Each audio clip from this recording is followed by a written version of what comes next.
गलतफहमी की सजा पार्ट 2। नमस्कार दोस्तों, मैं हूं नेहा और आज मैं सुमित और रीना की कहानी का दूसरा भाग लेकर आई हूं। और अगर आपने इस कहानी का अभी तक पहला भाग नहीं सुना है तो मैंने इस कहानी का लिंक इस वीडियो के डिस्क्रिप्शन बॉक्स में दे दिया है और आई बटन पर भी पिन कर दिया है, तो वहां से इसको सुनने से पहले इसके पहले भाग को अवश्य सुने। तो चलिए मैं आपको इस कहानी का दूसरा भाग सुनाती हूँ। एक दिन तो मैं चिल्ला उठा, सारा दिन माँ के घर पे जाने का सोचती रहती हो, तुम एक बार भी नहीं सोचती कि मैं क्या चाहता हूँ। मेरी आवाज तेज हो गई थी, जिसे सुनकर वह डर गई। क्या हुआ सुमित, मुझसे कोई गलती हुई है क्या? वह अचानक से रोने लगी और उसके खूबसूरत चेहरे पर डर के निशान थे, जैसे उसने कोई भूत देख लिया हो।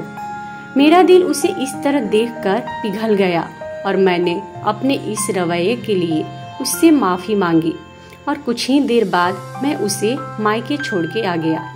लेकिन लौटते समय वही ड्रेस मुझे अमित के घर पर लटकता हुआ दिखाई दिया।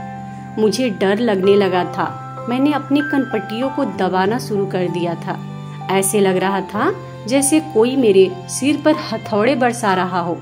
हर बार मैं सच्चाई जानने के लिए वापस जाया करता और रीना और उसके घर वाले मुझे अजीब नजरों से देखा करते और मैं कोई न कोई बहाना बनाकर उल्टे कदमों से वहां से वापस आ जाता। क्या हो रहा था मेरे साथ कुछ भी समझ में नहीं आ रहा था। अब तो रीना भी मुझसे नाराज रहने लगी थी। मैं सारा दिन चिड़चिड़ा रहने लगा था। ऑफिस में भी लोग मेरी शिकायत करने लगे थे। अगर ये नौकरी चली जाती तो मैं कहीं का नहीं रहता, इसलिए मुझे अपने दिल और दिमाग को तरोताजा करना पड़ता। मगर जिसके दिलो दिमाग में इतना तूफान चलता हो वो भला ठीक कैसे रह सकता था। मजबूरन मैंने बीमारी का बहाना करके 2 हफ्ते की छुट्टी ले ली। उन्हीं दिनों में मैंने नोटिस किया कि रीना कुछ परेशान और चिंतित लग रही थी। कभी कभी मुझे लगता था कि वो रात को कमरे से कहीं चली जाती थी और जब मैं उठकर पूरे घर में उसे ढूंढता था तो कहीं नहीं मिलती। मजबूरन जैसे ही मैं कमरे में वापस आता तो वो बेड पर सो रही होती थी। एक रात मैंने उसे जगाया, रीना तुम कहाँ चली गई थी? तब उसने आश्चर्य से मेरी ओर देखा, बोला सुमित आपको दिखाई नहीं देता, मैं तो सो रही थी, बल्कि बाहर से तो आप आ रहे हैं। शायद उल्टा वो मुझ पर शक भरी नजरों से देखने लगी थी। इस बात पर मैं चुप हो गया और कोई जवाब दिए बिना अपनी जगह पर लेट गया। हो सकता है मैंने कोई सपना देखा हो। उस दिन के बाद से रीना उखड़ी उखड़ी सी रहने लगी थी। मैंने उससे कई बार पूछा कि क्या परेशानी है, तो वो अजीब सी नजरों से मुझसे देखती और कहती, क्या हुआ है आपको सुमित? मुझे आपकी दिमागी हालत ठीक नहीं लगती है। उसके इस तरह देखने पर मैं अपना सिर पकड़ लेता। वो ठीक ही तो कह रही थी, मैं आजकल उल्टी सीधी बातें ही तो करता रहता था। पर इस बार मैंने सोच लिया था कि इस रहस्य को तो सुलझाना ही पड़ेगा। और जैसे ही मैं रीना को मायके छोड़कर वापस आया तो देखा कि रोज की तरह वही बैगनी जोड़ा अमित के घर की छत पर लटका हुआ था। कुछ सोचकर मैं अंदर गया और सीढ़ियां चढ़कर सीधा छत पर आ गया। मेरी और अमित की छत बिल्कुल मिली हुई थी। मैंने चारों ओर देखने के बाद उसकी छत लांघी और तार पर टंगे कपड़े को हाथ लगाकर देखा तो ताजा ताजा धुले हुए थे। उनमें से पानी टपक रहा था। मैंने कमीज वाले हिस्से को बीच में से फाड़ डाला और उन कपड़ों को नफरत से देखने लगा जिन्होंने मुझे बहुत तड़पाया था। मेरे पूरे शरीर में आग लग गई हुई थी। मैं जैसे आया था वैसे ही वापस चला गया और फिर से अपने ससुराल की तरफ कार दौड़ाई। आज मुझे सच्चाई का पता लगाना था और आज दूध का दूध और पानी का पानी करना था।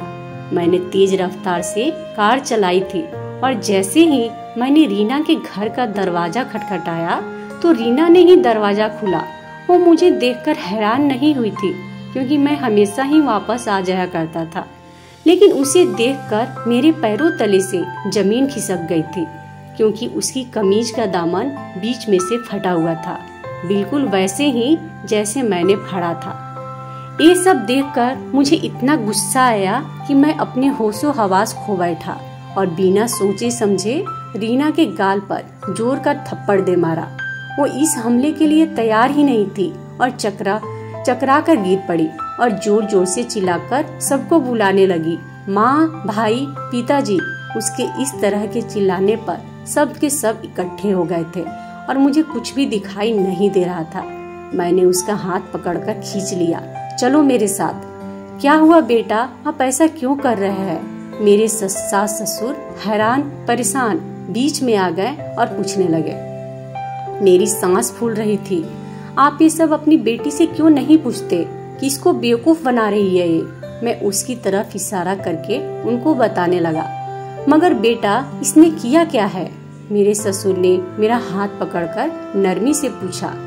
अंकल, इससे पूछें कि इसकी कमीज कैसे फटी है। मैंने अपनी सांस को नियंत्रित करते हुए बड़ी मुश्किल से कहा। मेरी बातों से वो सब चौंक कर एक दूसरे की ओर देख रहे थे, लेकिन इसकी कमीज तो अभी अभी गेट से अंदर आते हुए दरवाजे पर लगी कील में फंस कर फटी है बेटा। वो सब एक जवान होकर मुझे बताने लगे और रीना अभी तक जमीन पर बैठी आंसू बहाए जा रही थी। ये नहीं हो सकता, आप सब इसके साथ मिले हुए हैं, इसके झूठ में इसका साथ दे रहे हैं। मैं अब अपने दिमाग से बाहर हो चुका था और रीना को जबरदस्ती घसीटता हुआ वहाँ से ले आया। उसके माता पिता गिड़गिड़ाने लगे, लेकिन मुझे कुछ सुनाई नहीं दे रहा था। रीना पूरे रास्ते रोती रही, लेकिन मुझे अब उस पर जरा सी भी दया नहीं आ रही थी। घर पहुंचकर मैंने उसके बालों को पकड़ा और बोला, बताओ क्या चक्कर है तुम्हारा अमित के साथ? ये आप क्या कह रहे हैं सुमित? वो चीखी, लेकिन मुझे उसकी कोई परवाह ना थी। मेरी बात सुनकर उसके चेहरे का रंग उड़ चुका था। ये क्या पागलपन है, आप इतना गलत कैसे सोच सकते हैं? वो चिल्लाई, लेकिन मुझे अब उसकी कोई परवाह नहीं थी। मैं कोई गिरा हुआ इंसान नहीं था जो आंखों देखी मक्खी निगल लेता, मगर वो लगातार इनकार करते जा रही थी। मेरा गुस्से से बुरा हाल था। मैंने उसे कहा, अगर वो सच बता देगी तो मैं उसे कुछ नहीं कहूँगा, बस एक बार अपनी बात मान ले। मुझे लग रहा था कि मेरे दिमाग की नसें फट जाएगी और तभी अचानक मैंने देखा कि पुलिस वहाँ पहुँच गई थी। उनमें से एक महिला कांस्टेबल ने आते ही रीना को मेरी हाथों से छुड़ाया और उसे सोफे पर बिठा दिया। उसका बयान लेने लगी, जबकि मुझे हथकड़ी पहना दी गई थी। ये सब क्या है? मैं चिल्लाया। ये तो बेटा आपको थाने चल के पता लग जाएगा। वो पुलिस इंस्पेक्टर हंसने लगा और मुझे घसीटता हुआ पुलिस के गाड़ी में डाला, जबकि जाते वक्त मेरे कानों में रीना की आवाज लगातार गूंजती जा रही थी। ये मेरा पति पागल है, पहले दिन से ही इसे पागलपन के दौरे पड़ते आ रहे हैं। रीना पुलिस को बताया जा रही थी और मुझे अपने कानों पर यकीन नहीं हो रहा था। वो जिसे मैंने दिलो जान से चाहा था, वो ये क्या कह रही थी। मेरे हवालात का आज दूसरा दिन था और रीना ने मेरी खबर तक नहीं ली थी और मुझे उस बात पर बिल्कुल भी विश्वास नहीं हो रहा था जो कुछ भी उसने पुलिस को बताया था। मैं एक दिमागी मरीज हूँ और मुझे पागलपन के दौरे पड़ते हैं, तब मैं उस पे जुल्म करता हूँ। उसका एक कहना था कि उसने यह बात अपने माता पिता को कभी नहीं बताई, लेकिन उस दिन उन्होंने अपनी आंखों से सब कुछ देखा था। लेकिन सबसे चौंकाने वाली बात ये थी कि उस रात पुलिस को अमित ने कॉल किया था, जो मेरा पड़ोसी था और जिसकी वजह से ये सारा सिलसिला शुरू हुआ था। मुझ पे आश्चर्य के वार पे वार हो रहे थे। ये सब क्या था, मुझे कुछ समझ नहीं आ रहा था। रीना ने मेरे खिलाफ केस फाइल किया था और ना जाने क्या क्या आरोप लगाए थे मुझ पर। मेरे माता पिता बहुत कोशिश कर रहे थे, लेकिन मेरी जमानत नहीं हो पा रही थी। मामले के अनुसार मेरा मेडिकल चेकअप होना था और रिपोर्ट आने के बाद ही मेरी जमानत हो सकती थी। और 2 दिन बाद जब मनोचिकित्सक ने मुझसे सवाल पूछे तो मैंने उनको सारा किस्सा सुना दिया, जिससे सुनकर वो भी मुझे ऐसी नजरों से देखने लगे जैसे मैं कोई पागल हूँ। और उनके इस तरह देखने पर मुझे अचानक गुस्सा आ गया। आपको क्या लगता है मैं पागल हूँ? मैंने गुस्से में आकर पूछा तो मुझे समझाने लगे, देखिए मिस्टर सुमित, आप जो किस्सा बता रहे हैं वो नामुमकिन सी बात है।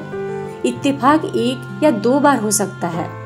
दोस्तों, इस कहानी का तीसरा और अंतिम भाग मैं आपको अपने अगले वीडियो में बताऊंगी। इसलिए अगर आप अपने अभी तक मेरे चैनल को सब्सक्राइब नहीं किया है तो मेरे इस चैनल को सब्सक्राइब करके घंटी के बटन को जरूर दबाएं, ताकि जब भी मैं इस कहानी के अंतिम भाग की वीडियो अपलोड करूंगी तो उसका नोटिफिकेशन आपको मिलेगा सबसे पहले। इस वीडियो को देखने के लिए आपका बहुत बहुत धन्यवाद।